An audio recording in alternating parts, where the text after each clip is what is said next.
So basically, I'm just going to summarize about patinas that to get a nice patina like this, or even like a proper one, you know, like the Statue of Liberty type of affair, then I'm afraid you're going to have to learn how to plate your stuff to get a proper patina.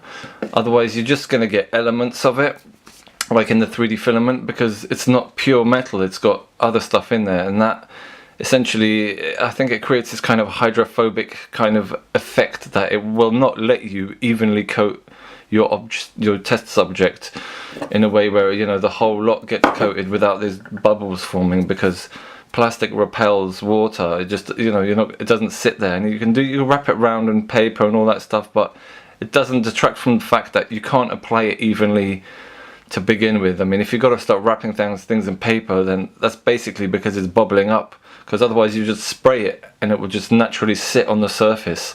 You know, like if you degrease something, then if you pour water over it, the water falls evenly and it doesn't bubble as it falls, as opposed to, let's say, waxing a car, which you pour water on it, the water will bubble up. You don't want that if you're adding a patina.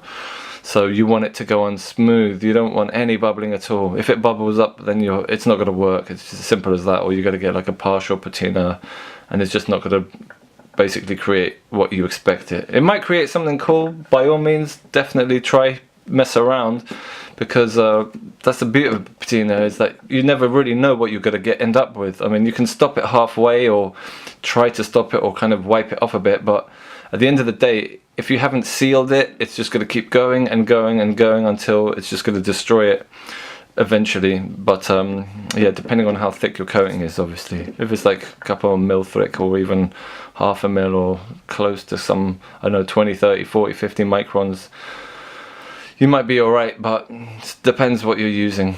Anyway, I think I'm rambling now, so go and buy some patinas, or use vinegar, ammonia, get some copper filament, maybe play around, you know, practice with the filament by all means, but to get this kind of stuff you're going to need to learn how to plate, which I might show you. Okay, so this is essentially plated and patinaed, and that's pretty much what you want to achieve as a perfect example, so to speak, because it's essentially the real thing, as opposed to being, you know, a filament with bits of metal and stuff like that in there, which is all right. You know, you can, you know, not everyone has the time to mess around like this, but I guess you could always go for the option of buying paints, again from Sculpt Nouveau. I think I might have some laying around here, but what have I got? Yeah, they come in bags like this. I don't know what this is. This is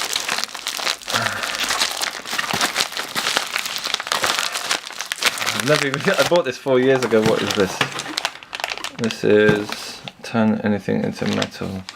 Oh, bronze, it says here. Bronze C metal coating. Yeah, they've got their various little, and then you've got little kind of, I don't know, what's this? Some kind of activators or something. But yeah, I don't, as you can see, you know, brand new, 4 years old. I haven't used them because I just find metal just, you know, it's so much more shiny and nice, and it's perfect. It's the real thing, basically. So I kind of 3D print because I want the real thing, so I turn it into the real thing, as opposed to just accepting the fact there's layer lines and stuff like that, which I don't like, even though this model still has them to a very small degree, but it doesn't matter. So there you have it, the real thing versus the fake thing. There you go. So these are the patinas that I bought from Sculpt Nouveau like 4 years ago. I've still got tons of that one. That's a 32 ouncer, and this is just an 8 ouncer. This one, as you can see, I just don't use it. I tried it thinking it was going to be as good as this one, but it just isn't. It's like a paint as opposed to a patina. This is like, as you can see, it's like a transparent liquid. This is not transparent. It's like a paint, and it flakes up. It's no good to use. I wouldn't go for it. Maybe for furniture and some other effects, it's okay. But for my purposes, I like to touch my models afterwards. And if I'm going to go for a blue one, hopefully not as dark as that. This one I got real lazy. I left it. I'm going to give it to a friend for a present, so I'm not really that fussed about how it came out. They'll be grateful anyway. But yeah, if you're going for something really nice, then this blue, I wouldn't use it. I'd experimenting with ammonia and stuff like that. But the Tiffany green, that's some good stuff there, right there. I don't know whether it varies from company to company, but I swear by Tiffany green. This is the same thing. This created that, so yeah, I like this a lot.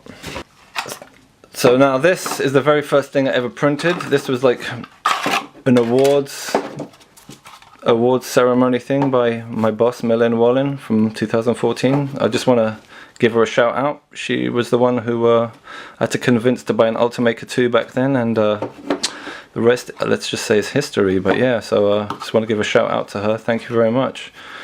And yeah, so this was painted actually with Sculpt Nouveau paints, and then I thought, well, you know, maybe I can oxidize them and they'll look wicked, and they actually got full of cobwebs now. They've been on my shelf for 4 years.